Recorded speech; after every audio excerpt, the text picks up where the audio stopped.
नई अफगान हुकूमत सामने आने वाली है, काबीना के अरकान सामने आ जाएंगे और इस वाले से भी बताया जा रहा है तालिबान की तरफ से, उनके तर्जुमान की तरफ से, कि इसमें ख़वातीन की तादाद भी होगी। तो ये एक सरप्राइज़ कहा जा रहा है, क्योंकि बहुत से लोग इस पर बात कर रहे थे, मगरबी मीडिया भी और अमेरिका और उसके इत्तेहाद भी, कि जी ख़वातीन का होना बड़ा ज़रूरी है, ख़वातीन का होना बड़ा ज़रूरी है। अब ये अलग बात है कि जी कितनी ख़वातीन की गोदें यहाँ आपने उजाड़ दी आकर, कितनी तबाही की, कितनों को शहीद किया। अच्छा, साथ ही ये भी बड़ी एक अहम बात है कि अमेरिका ये कर रहा है कि जी 2500 अफगान जो लेकर गए, तो कहा जी हमने देखे इनखला किया, हम यहाँ से लोगों को बचा कर ले गए, उनको वापस भेजा जा रहा है। और साथ अमेरिकी सदर ने खिताब किया कौम से और कहा कि जी अमेरिका आज के बाद दूसरे ममालिक में फ़ौज भेजकर कौम साजी नहीं करेगा। लेकिन बाबर डोगर साहब कौम साजी नहीं करेगा, लेकिन बमबारी का उन्होंने कोई नहीं गारंटी दी, आकर ऊपर से जितने मर्जी ड्रोन चला तो बमबारी कर दो। बहरहाल पहले ये बात करते हैं कि इसका मतलब है कि 3 दिन का वक्त है, तो 3 दिन में आपको लगता है कि एक स्टेबल गवर्नमेंट नज़र आ जाएगी, उसमें माजी के लोग तो नहीं होंगे, लेकिन क्या लोग कबूल कर लेंगे तालिबान की इस नई हुकूमत को? उसामा साहब, अफगानिस्तान के लोगों ने तालिबान को कबूल कर लिया है। वहाँ पर तो कोई ऐसी मुदामत सामने नहीं आ रही, बिल्कुल वहाँ पर अमन है, शांति है, और लोग ये चाह रहे हैं कि एक ऐसी अच्छी गवर्नमेंट आए जो वहाँ पर अपना जो विजन है वो उसको आगे लेके चले। जो हैबतुल्लाह साहब हैं, अखुंज़ादा हैबतुल्लाह साहब, वो कंधार में बैठे हुए हैं, वो सलाह मशवरा कर रहे हैं और 2-3 दिन के अंदर अंदर एक गवर्नमेंट आ जाएगी। ये भी कहा जा रहा है कि उसमें बहुत ज़्यादा ख़वातीन की भी तादाद होगी और उनको क्या ओहदे दिए जाएंगे, ये अब देखने वाली चीज़ है कि ख़वातीन किस हद तक उनको बड़े ओहदे दिए जाते हैं। जहाँ तक जो बाइडन साहब की तकरीर है, मेरे लिए सबसे बड़ा सरप्राइजिंग, मेरे लिए सबसे बड़ी हैरत वाली चीज़, बल्कि सारी दुनिया के लिए सबसे बड़ी जो हैरत की चीज़ थी वो थी कौम साजी।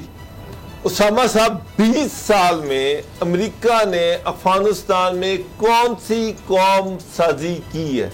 2000 अरब डॉलर खर्च किया, ना वहाँ पर कोई स्कूल, ना वहाँ पर कोई कॉलेज, ना वहाँ पर कोई यूनिवर्सिटी, ना वहाँ पर ढंग के कोई अस्पताल, ना कोई इंफ्रास्ट्रक्चर। वो पैसा कहाँ पर गया? सवाल तो ये है, ये तो अमेरिकी सेनेट में पूछा जाना चाहिए जो बाइडन से कि किस किस्म की कौम शादी की है तुमने। 3-4 करोड़ की आबादी है अफगानिस्तान में। अमेरिका जाने वाले जो वो लोग थे जो इनके गुलाम बने हुए थे, उनकी तादाद 2 लाख से ऊपर नहीं है। बाकी अफगान तो सारे तालिबान के साथ खड़े हुए हैं। ये 20 साल में कौन सी इन्होंने सिविलाइजेशन वहां पर छोड़ी है? कौन सा आज अफगानिस्तान का साउथ एशिया में मुकाम क्या है, इस रीजन में मुकाम क्या है? एक तबाह हाल इलाका छोड़ के जा रहे हैं, लोगों को भूखा नंगा छोड़ के जा रहे हैं। 9 अरब डॉलर जो है वो जो उनको दिए जाने चाहिए थे वो अपने कब्जे में लेके जा रहे हैं। उनका सारा असला जो है एयरपोर्ट जो है वो तबाह करके जा रहे हैं। लोगों के पास रोजगार वहां पर है नहीं है। जो आपने एक जाली शैम गवर्नमेंट बनाई, जो जाली सदर जाली इलेक्शन के जरिए से वहां पर दिया, वो तो 2 दिन पहले भाग गया वहां पर काबुल फतह होने से। तो ये जमहूरियत थी वहां पर कौम साजी तो ये होती कि आप कह रहे कि हम वहां पर जमहूरियत देना चाह रहे थे। किस किस्म की जमहूरियत देना चाह रहे थे? कौन सी आपने वहां पर फौज खड़ी की? 3 लाख जाली फौजी खड़े किए जो रातों रात भाग गए। वो कौम के साथ थे, कौम वो थी जिसके साथ फौजी थे, जिसके साथ वो लॉयल थे। वो अमेरिका के साथ लॉयल थे ही नहीं, वो किराए के टट्टू थे, वो दौड़ गए सारे। कौम साजी ये होती कि जनाब आपने वहां पर एजुकेशन दी होती, वहां पर कोई इंफ्रास्ट्रक्चर दिया जाता, वहां के लोग जो थे उनको शऊर दिया जाता, वहां के लोगों को रोजगार दिया जाता। काबुल के बाहर तो अमेरिका की हुकूमत थी नहीं, काबुल के बाहर तो आपने कुछ किया ही नहीं। मासवाए वहां पर ड्रोन हमलों के, मासवाए वहां पर मिसाइलों के, वहां पर गैसों के हमलों के, कीमियाई हमलों के। इन्होंने किया क्या है? तबाह करके रख दिया वो सारा इलाका, बेड़ा गर्क करके रख दिया। और आप कह रहे कि कौन सा? अब तो तहकीकी मकाले लिखे जा रहे हैं, लेकिन उसमें मेन बात यह है कि जो भी थोड़े बहुत उन्होंने डेवलपमेंट वगैरह यूनिवर्सिटी कॉलेज जितना भी था, जाहिर है कि पूरा सर काबुल में जो भी काबुल में काम किया, लेकिन लोग यही समझते रहे कि भाई एक गासिब ये एक फौज आई हुई है, गासिब अमेरिका हम पर बैठा हुआ है, उस वजह से सारे मामला खराब हुए। लेकिन अब गुलाम साहब ये 25 से 30 मिलियन डॉलर यानी 2.5 से 3 करोड़ डॉलर का खर्चा होगा काबुल एयरपोर्ट को इस काबिल बनाने के लिए कि फ्लाइट्स जो है प्रॉपर तरीके से आ जा सकें। अब अफगानिस्तान में अगर आगे बढ़ना है या जो बदहाली है उससे निकलना है, तो ये इंटरनेशनल रवाबित बड़े ज़रूरी हैं। तो ये अब कतर और तुर्की के हवाले से कहा जा रहा है कि वो ये रकम खर्चेंगे, तो मदद को इंटरनेशनल कम्युनिटी आ रही है। अमेरिका तो वापस भेज रहा है 250 अफगानों को कि जिनके पास दस्तावेजात नहीं है। तो वो जो ख्वाब दिखा रहा था वो फिर सच्चे नहीं हो रहे ये वाले ख्वाब भी। देखें, ये ख्वाब वियतनाम के लोगों को भी दिखाए गए थे। 1965 से 1975 तक आप ये देखें कि कितने वहाँ पे 53,000 अमेरिकन फोर्सेस के ट्रुप्स जो थे वो वहाँ पे कत्ल हो गए थे। 53,000 अमरीकी फौजी मारे गए थे। उसमें $150 अरब का उस वक्त नुकसान हुआ था।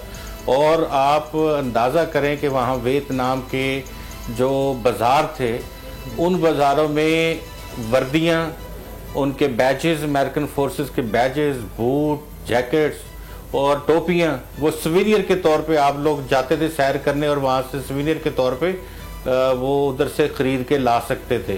तो ये भी हालत रही है। और यहाँ से जो इनखला हुआ है वो आप ये भी देखें कि वो किस तरह से इनखला किया गया है और किस तरह तावन, जिन लोगों के ऊपर इल्ज़ामात से उधर से ही तावन हासिल करके अमेरिका ने यहाँ से इनखला किया है। यहाँ इतने लोग नहीं मारे गए जो पैसा उधर इस काम के ऊपर लगाया गया। तो देखें, इसको अगर थोड़ा सा हम तारीख के तनाज़ुर में देख लें तो ये 1717 से बात शुरू होती है कि जब इस्लाही तहरीक शुरू हुई। फिर 1776 में ये तहरीक जो थी ये कैमरिज्म, सोशलिज्म में तब्दील हो गई। फिर लोग उसकी तरफ चलना शुरू हो गए। उसके बाद आप आगे आएंगे तो आपको 1917 में आपको कुछ और चीज़ें जो हैं वो मिलती हैं, जिसमें मजहबी जो जमातें हैं उनको सामने लाना और मज़हब के नाम पे हुकूमतें करना और कलीसा के नाम पे हुकूमत करना, मस्जिद के नाम पे हुकूमत करना, इस तरह की चीज़ें जो हैं वो उस वक्त शुरू हुई। तो अभी जो इस सदी की डायनामिक्स हैं, इसमें दहशत गर्दी को सामने रख के उसके ऊपर पॉलिटिक्स की गई। तो अब आप ये देखें कि दहशत गर्द जिस भी मुल्क में है या कोई भी शख्स जो दहशत गर्दी करवा रहा है, वो कोई मुल्क है, वो कोई रियासत है, वो कोई एक जगह के लोग हैं, या जिस तरह आप मुख्तलिफ अलकायदा, बोको हराम और IS और दीगर उस वक्त ताजक, तुर्कमान, ETIM, जो भी दुनिया की जहान की आप तंजीमों को देख लें, अब लोग उनकी तरफ नहीं देखना चाहते। लोग जिनके लोगों ने इस कश्तो खून देखा है पूरी दुनिया ने। तो ये सदी जो है अब ये इसका भी एंड जो है वो चल गया है। और आज खबर रह जाएगी, भारत ने बाकायदा जिस तरह ने पाँव पकड़ लिए है, वो बात है कि जी वो हमारी मुलाकात करवा दो। वो कतर ने करवा दी है भारतीय सफ़ीर की। उसने ये कहा है कि जी हमें कुछ यकीनी आने चाहिए, कुछ हिंदुस्तानी शहरी वहाँ पर हैं, उनको आने दिया जाए। तालिबान से कहा है, कश्मीर की उन्होंने कहा कि जी वहाँ ना कुछ हो जाए, उसका कुछ ना हो, और दीगर लोगों के हवाले से बात की है। तो तालिबान की तरफ से कहा कि जी अफगानिस्तान की सरजमीन किसी के खिलाफ इस्तेमाल नहीं होगी और इनकी चीज़ों को देखा जाएगा।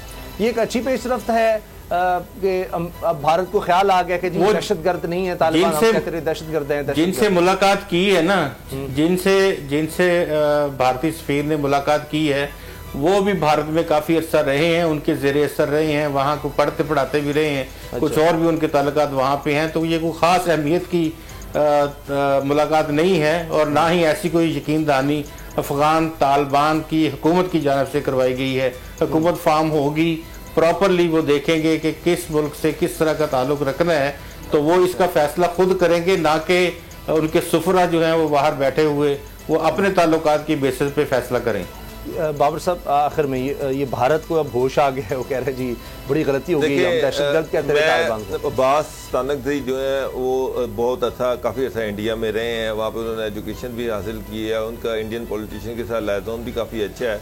यही वजह कि इंडिया को थोड़ी सी अपॉर्चुनिटी मिली है। वो अब्बास तानकदरी जो है जो दोहा में बैठे हुए हैं, उनसे वो बातचीत कर रहे हैं। लेकिन एक चीज़ मैं आपको बता दूं कि तालिबान की असल लीडरशिप जो है वो कंधार में बैठी हुई है। डिसीजन मेकिंग उन्होंने करनी है, फैसला साजी का अख्तियार उनको है और वो फैसला करेंगे कि इंडिया को, भारत को किस हद तक अफगानिस्तान में आने की इजाज़त देना है या किस हद तक इंडिया जो है उसके साथ चलना है। ये फैसला कंधार में बैठी तालिबान की लीडरशिप ने करना है, अब्बास तानकदरी ने नहीं करना। अच्छा, एक चीज जो भारत का इन्फ्लुएंस था अफगानिस्तान में वो आपको खत्म होता नजर आ रहा है? तो वो खत्म हो गया। कौन सा इन्फ्लुएंस है? अब वो तले मिनटों पे आया हुआ है। अब तो वो पांव पकड़ने के लिए तैयार है कि जनाब हमने $4 अरब यहाँ पे जाया कर दिया, मेहरबानी करें, हमें यहाँ पे कौंसल खाना ही खुलने दे।